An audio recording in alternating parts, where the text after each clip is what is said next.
We are in the chapter 5 of the book of Nehemiah.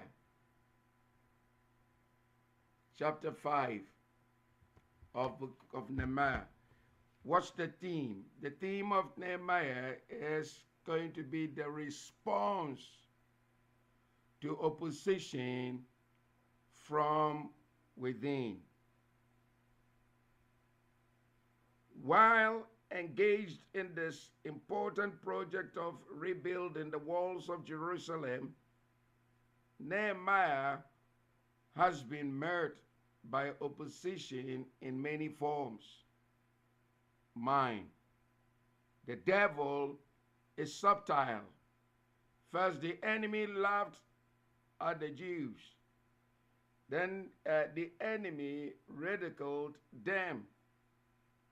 Finally, there was an open opposition. It was so intense that Nehemiah had his builders put a trowel in one hand and a sword in the other hand while they worked on the wall. Nehemiah and his associate worked so hard that they did not take their clothes off except to bath. Now we see opposition coming from within.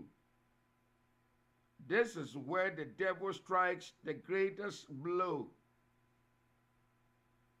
In the history of the church, we have seen that when the devil could not destroy the church by persecution, the next thing he did was to join it. The devil had already caused discouragement among the Jewish. And now he goes a step further and causes conflict within. Let's see and observe carefully how the enemy works on that strategy of working within. Somebody might say that, oh, this is a prayer line. How can it be so stiff that you can also have such kind of a problem? Beloved, as long as it is something to deal with the work of God, don't expect that the enemy will always come from outside. The enemy knows now that his time is too short. So he will only come in and join us. So when he joins us, he knows how to strike. And if you are not careful and you fall under his ploy, you will be miserable. So you have to know the strategy of the enemy. That don't ever think that everyone that will be invited on this line or find his or her way onto this line will be the one that will be a good product, and therefore you open up and not even thinking that there will be an engagement from within. If there is going to be anything that will destroy this line and will cause people's heart to be broken, it will not come from outside. It will always come from within. We've been operating over 10 years. The devil sees that he has done everything to hold up our finances, done everything to not to even make us to get into the stride of coming into convocation. That's not the only thing that will make our number dwindle.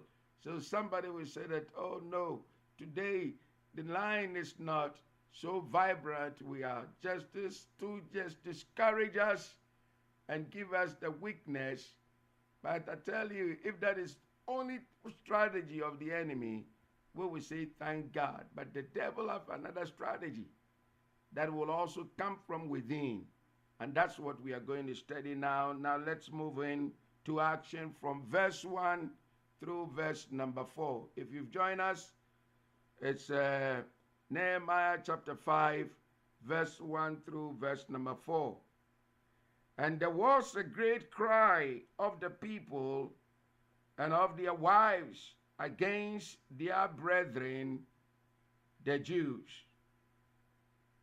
For there were that said, we, our sons and our daughters are many. Therefore, we take up corn for them, that we may eat and live. Some also there were that said, we have mortgaged our lands, vineyards, and houses, that we might buy corn because of the death.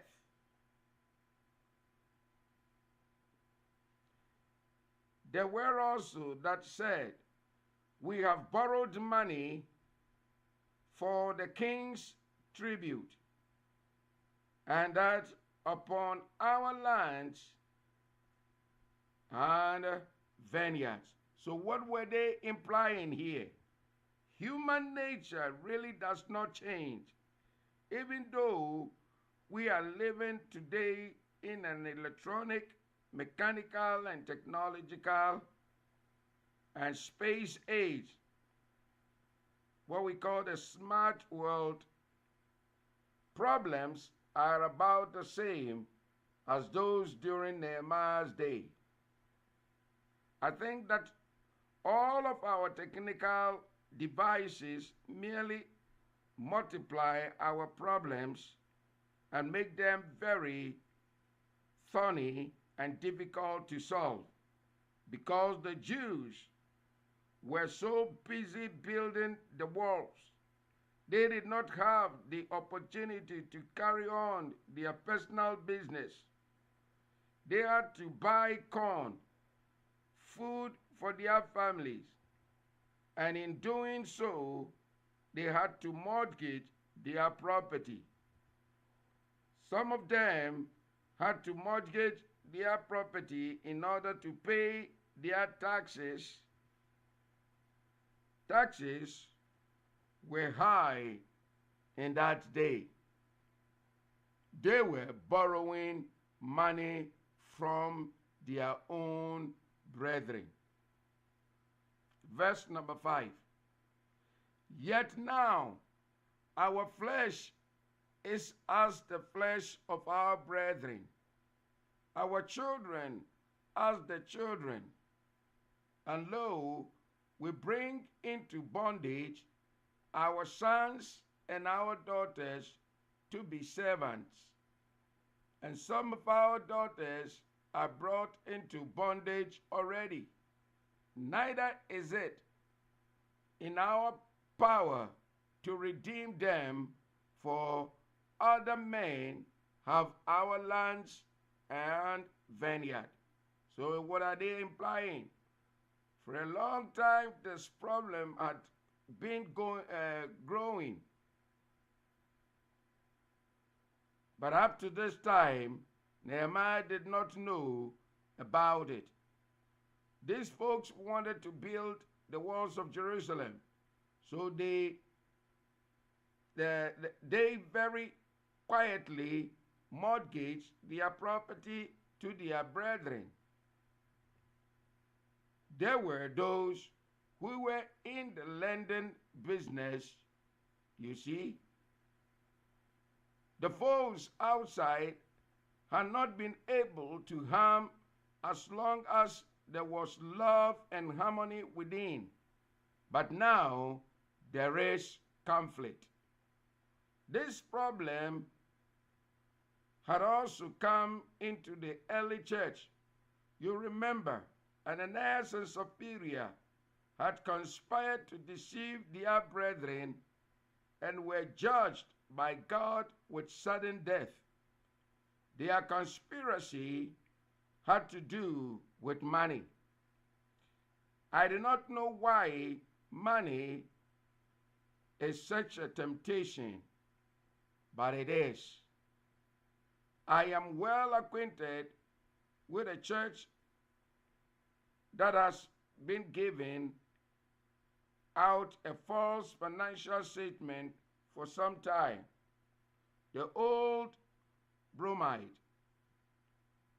Figures don't lie, but liars will figure. It's still true today. There is a certain way that when a CPA can present a financial statement that looks good, but in reality the whole truth has not been told. That happens in many churches today. That is the way the devil gets into churches.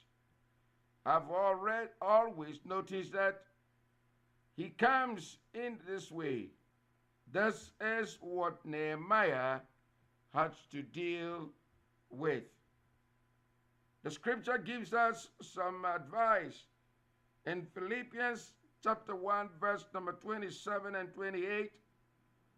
Only let your conversation be as it becometh the gospel of Christ, that whether I come and see you or else be absent, I may hear of your affairs, that ye stand fast in one spirit, with one mind, striving together for the faith of the gospel, and in nothing terrified by my adversaries, which is to them an evident token of perdition, but to you of salvation, and that of God. The word conversation in this passage means your way of life. Paul says, you let harmony be inside. Be honest in your dealing. Don't give false report or belittle a brother. Tell the truth. When you tell the truth, it will produce harmony. God, a good old practical James has something to say about this subject. In James chapter 3, verse 16, which says, for where envying and strife is, there is confusion and every evil work. That is what happened with Ananias and Sapphira. They lied about their dealings with the church and brought in confusion. In Nehemiah's day, some Jews had borrowed money. When they couldn't pay back the money, they actually had to sell their sons and daughters into slavery. It was only for a certain period of time, but long enough to wreck their lives in some cases. Those who had borrowed money were charged with interest. We always think of usury as excessive interest, but it really means regular interest. The interesting thing is, though it might be legitimate in the business world today to charge interest, it was not legal for the children of Israel to do it. God said that the Jewish were not to charge their brethren interest. Up to this point, Nehemiah has kept his cool. He has been able to go right along with his people and be patient with them. But now, Nehemiah is angry. Why? Because the people are taking advantage of situation. Have you ever seen people, when they know that you are in trouble, deliberately and without any recourse, will invite you onto a dining table only to talk about all your problems, and they will not lift up any finger to help you? Maybe sometimes you go to them and talk about thinking that such a brother, such a sister will be in a position to help me. You go there, they lock up their brain, they lock up their mind. They will never listen to you because they know that that's the ploy. The brothers only come in and ask for assistance, and therefore you are not there to help others. This is what we experience. When it comes to money, it's a new ball game in the church. So now listen to what Nehemiah has to now throw out. Verse number 6. And I was very angry when I heard their cry and these words. Nehemiah was not just a little angry, he was very angry. Very angry. The word was very, to qualify the anger. See, he was not just an angry man, but he was very angry. Verse number 7.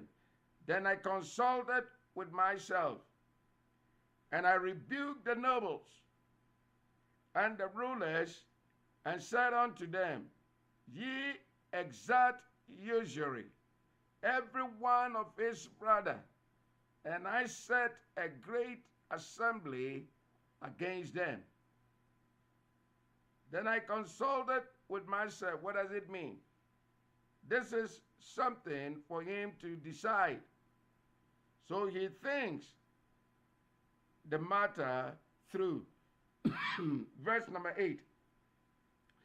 And I said unto them, We, after our ability, have redeemed our brethren, the Jews, which were sold unto the heathen. And will ye even sell your brethren, or shall they be sold unto us? They held their peace and found nothing to answer. You see, Nehemiah openly rebuked the nobles and the rulers of their actions. Nehemiah exposed those who had done wrong in the presence of the group, which is the right thing to do when such a thing occurs. Also, the church congregation should be warned if there are those in it who are not being honest in their dealings and are moving in an what we call underhanded way. Evil should be brought out into the open. Nehemiah exposed the underhand dealings of the brethren. He was angry. Somebody says, you should not get angry.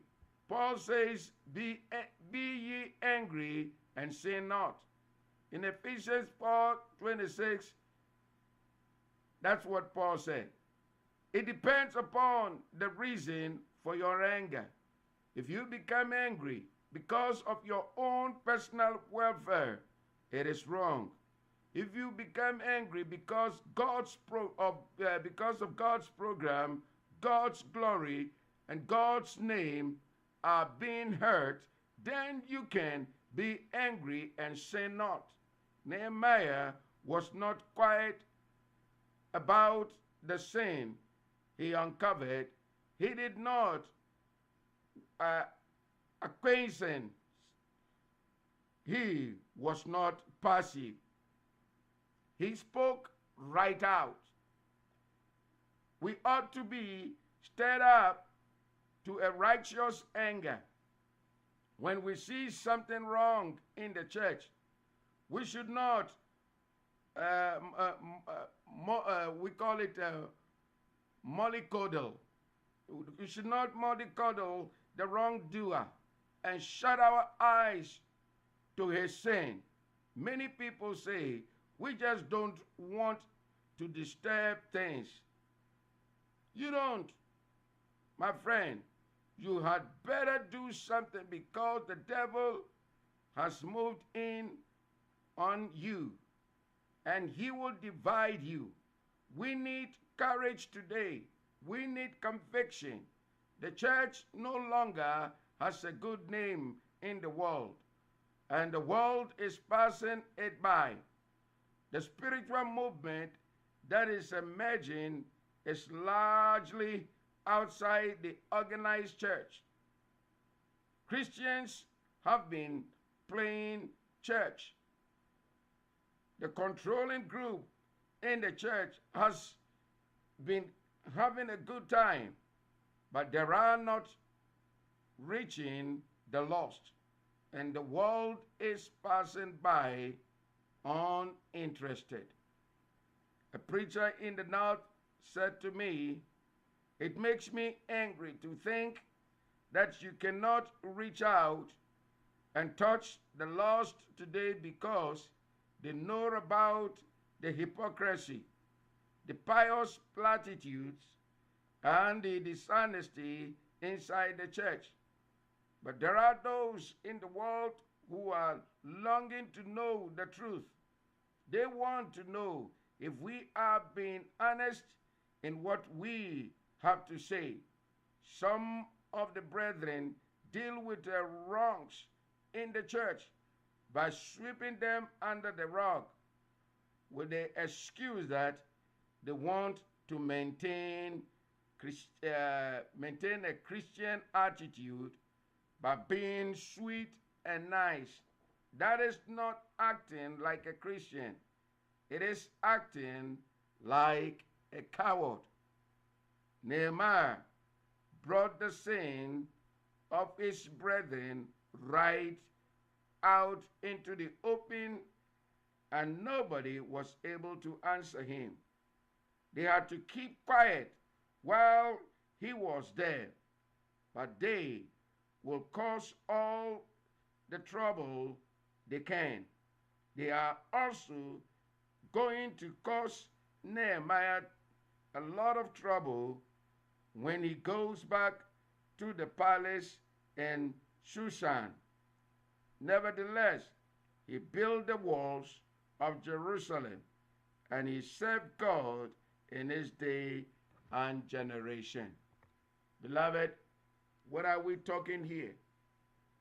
When the brethren came in, all what they could do is that, oh, if you say that you're going to pay back the money, when? Say, well, I don't know, but it's going to be a short. It's okay. In order for us to have a collateral or some kind of security for your borrowing, won't you give me your daughter to come and stay with me and be serving me until you pay the money? And taking up their strong boys into farming. So people were mortgaging their houses, their land, and they were selling even their children and daughters in order for them to live and buy corn to eat. So this, I don't think that in our day we will face things like this. I want you to go in your secrecy and think about what is it causing us to sell our sons and daughters in order for us to get food to eat. Beloved, sometimes we make building project so much entangled into our daily projects. I want to build this mansion. I want to get this fortress. I want to get this car. So it doesn't matter if I'm going to work my butts off, or I have to stay up and do more hours here and there at the expense of your children. You will go ahead and do it. As if God gave you the children as a mistake. Some of us are not being so responsible to our homes just because, not because we cannot be responsible, but because we think that how can I get what I wanted if I cannot put myself out to overtime and do so many things? So I've seen families that will go to work and leave the children there to struggle on their own. And now they begin to have all and acquire everything they have, and they will have the worst children being raised for the church and community. We have children that are living without fathers. We have children that are living without parents. I am saying without parents because all what they see is that the mother will write down a note and tell them, when you get up, just have something in the refrigerator, pour it out, and then have your this is the money for your week. And so mommy will see you in the evening.